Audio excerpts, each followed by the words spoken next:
Welcome to another episode of Current Affairs MCQ. Let us look at the previous day's question. With reference to the carbon credit trading scheme, consider the following statements. 1. The Bureau of Energy Efficiency is among the managing bodies of CCTS. 2. It issues carbon credit certificates, each representing a 1 ton CO2 equivalent reduction. 3. CCTS includes energy-intensive industries such as petroleum refineries and the power sector. How many of the statements given above is or are correct? A. Only 1. B. Only 2. C. All 3. D. None. The correct answer is B. The carbon credit trading scheme is a market-based mechanism in the Indian carbon market that prices greenhouse gas emissions and facilitates carbon trading to decarbonize the economy. Regulatory oversight. Managed by multiple government bodies, including the Bureau of Energy Efficiency and the National Steering Committee for Indian Carbon Market. Hence, statement 1 is correct. Transition from PAT to CCTS. CCTS replaces the Perform, Achieve and Trade scheme, shifting the focus from energy intensity to reducing GHG emission intensity, monitoring emissions per ton of GHG equivalent. It issues carbon credit certificates, each representing a 1 ton CO2 equivalent reduction. Hence, statement 2 is correct. CCTS initially covers energy-intensive industries like iron and steel, aluminium, cement, fertilizers, petroleum, refineries, pulp and paper, and textiles, currently excluding the power sector. Hence, statement 3 is not correct. Hence, option B is the correct answer. Question 1. Consider the following pairs. We have case and the description. 1. First Judge's Case, 1981. CGI's recommendations on judicial appointments and transfers can be rejected for cogent reasons only. 2. Second Judge's Case, 1993.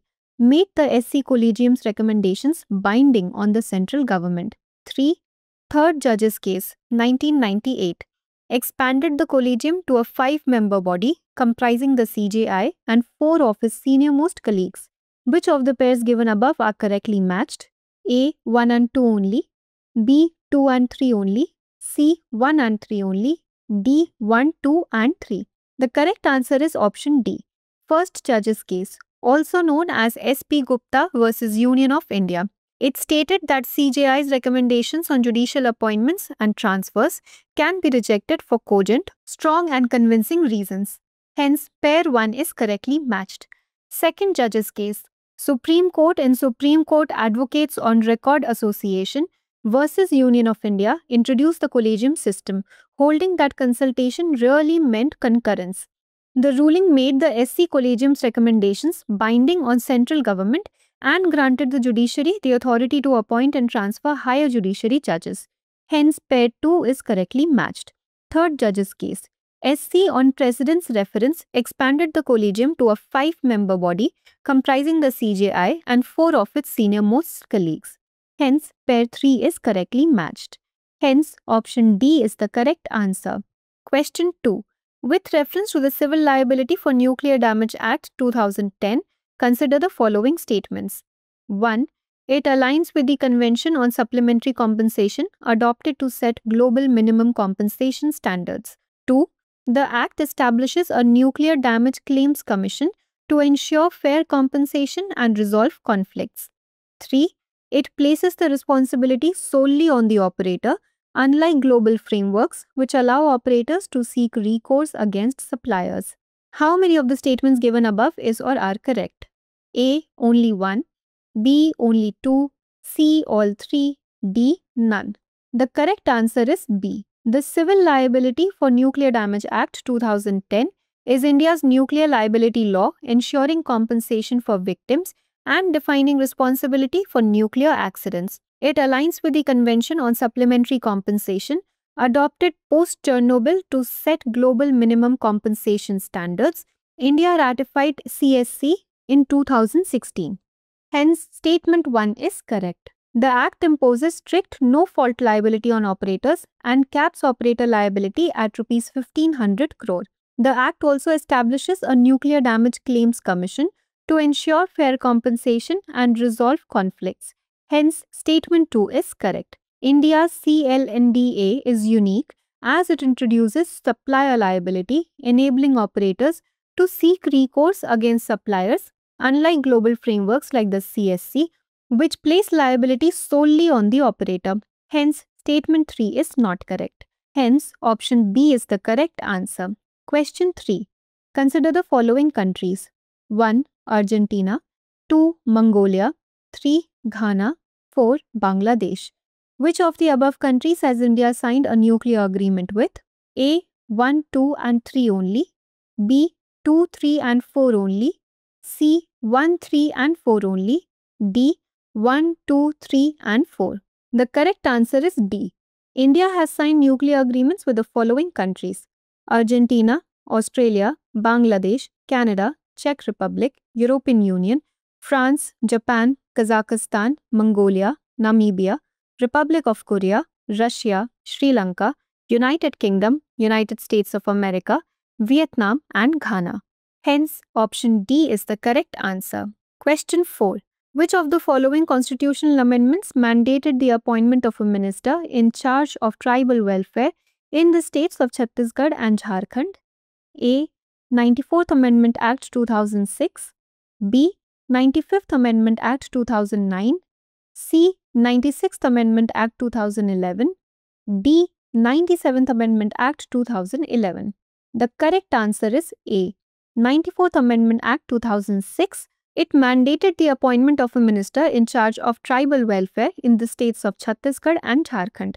95th Amendment Act 2009 extended the reservation of seats for scheduled castes and scheduled tribes in the Lok Sabha and state assemblies from 60 years to 70 years until 2020. 96th Amendment Act 2011 substituted the word Odia for Oriya in the 8th schedule of the Constitution. 97th Amendment Act 2011 aimed to promote cooperative societies by adding the words or cooperative societies after or unions in Article 19(1)(c) and inserting Article 43(b) and Part 9(b) in the Constitution. Hence, option A is the correct answer. Question 5. Consider the following statements regarding copper. 1. It is integral to clean energy technologies such as solar panels and EVs. 2. It can be found in sulfide deposits and as pure native copper. 3. It is mainly found in Jharkhand, Madhya Pradesh and Rajasthan. Which of the statements given above is or are correct? A. 2 only. B. 1 and 3 only. C. 3 only. D. 1 and 2 only. The correct answer is B. Copper is a malleable, ductile metal known for its excellent heat and electrical conductivity. It possesses corrosion resistance and antimicrobial properties. It is widely utilized in construction, consumer durables, transportation, and industrial manufacturing. It is also integral to clean energy technologies such as solar panels, electric vehicles, and energy-efficient motors. Hence, statement 1 is correct. It is a 100% recyclable metal and allows for a circular economy.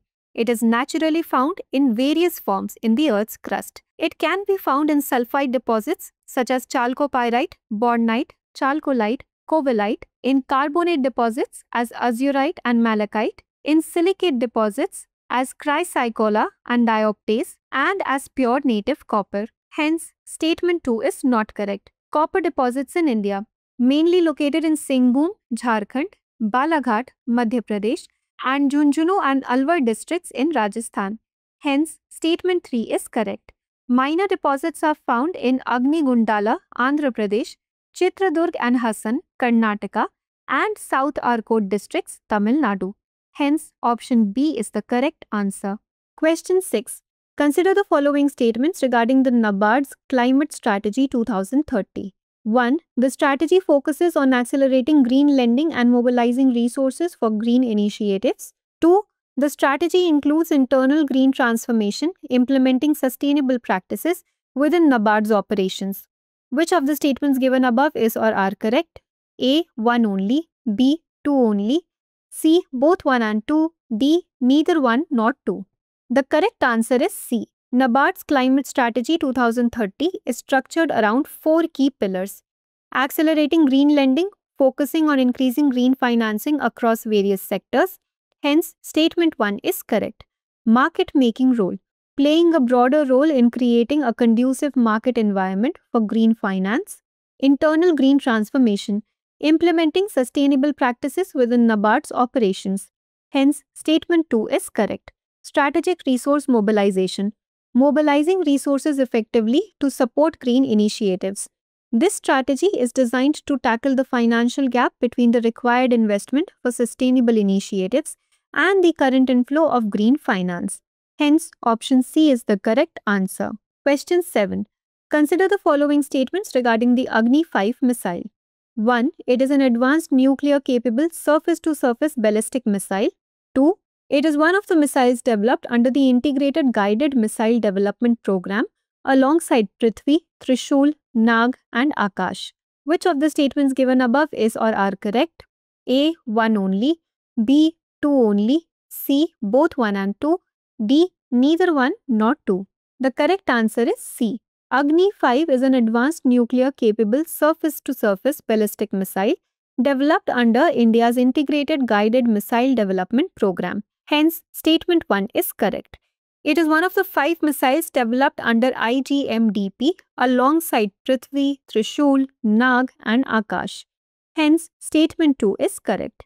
Range is around 5,000 kilometers.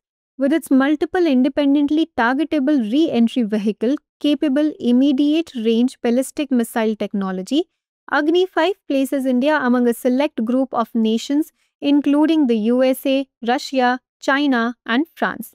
Hence, option C is the correct answer. Question 8. Consider the following GI tagged products. We have product and their state. 1. Warangal Chapata chili, Tamil Nadu. 2.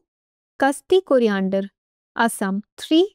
Koraput Kalajira rice, Odisha. Which of the pairs given above is or are correctly matched? A. 2 only. B. 1 and 3 only. C. 3 only. D. 1, 2 and 3. The correct answer is C. GI tagged products. Warangal Chapata chili, state Telangana. Less spicy but lends a bright red color with extensive flavor due to its capsicum oleoresin properties. Hence, pair 1 is not correctly matched. Banaras Thandai, state Uttar Pradesh. Traditional spiced beverage associated with Varanasi. Assam Bihu Dhol, state Assam. Traditional drum integral to Bihu celebrations. Kasti coriander, state Maharashtra. Known for its distinctive fragrance and taste. Hence, pair 2 is not correctly matched. Koraput Kalajira rice, state Odisha. Aromatic black paddy rice, often referred to as the prince of rice. Hence, pair 3 is correctly matched. Hence, option C is the correct answer. Question 9.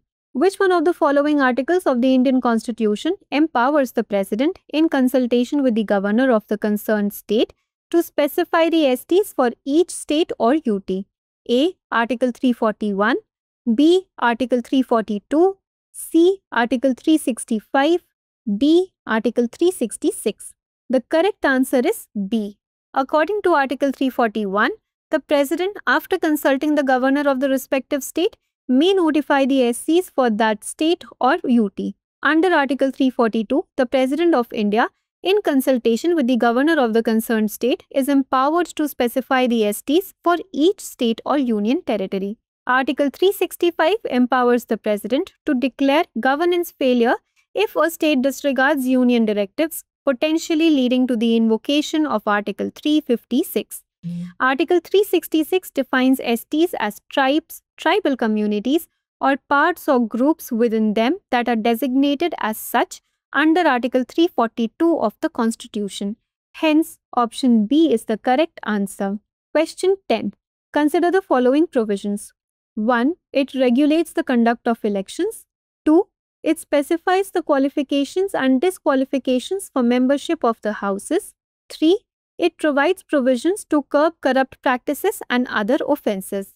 Which of the provisions given above are part of the Representation of the People Act 1951? A. 1 and 2 only. B. 2 and 3 only. C. 1 and 3 only. D. 1, 2 and 3. The correct answer is D. Representation of the People Act 1951. Provisions. It regulates the conduct of elections. It specifies the qualifications and disqualifications for members of the houses. It provides provisions to curb corrupt practices and other offences. It lays down the procedure for settling doubts and disputes arising out of elections. Hence, option D is the correct answer. Now, let us look at a practice question. With reference to the corporate social responsibility, consider the following statements. 1. India was the first country to make CSR spending mandatory under Companies Act 2013. 2. CSR rules apply to companies that have a net worth exceeding Rs 500 crore, a turnover exceeding Rs 1000 crore, or a net profit of Rs 5 crore or more. 3.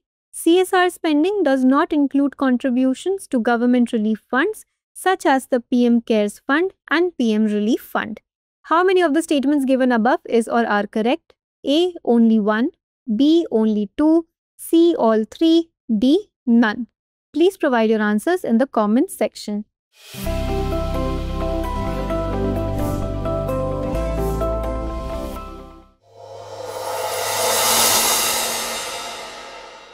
For more informative content, like, share and subscribe, and do not forget to press the bell icon to get the notifications.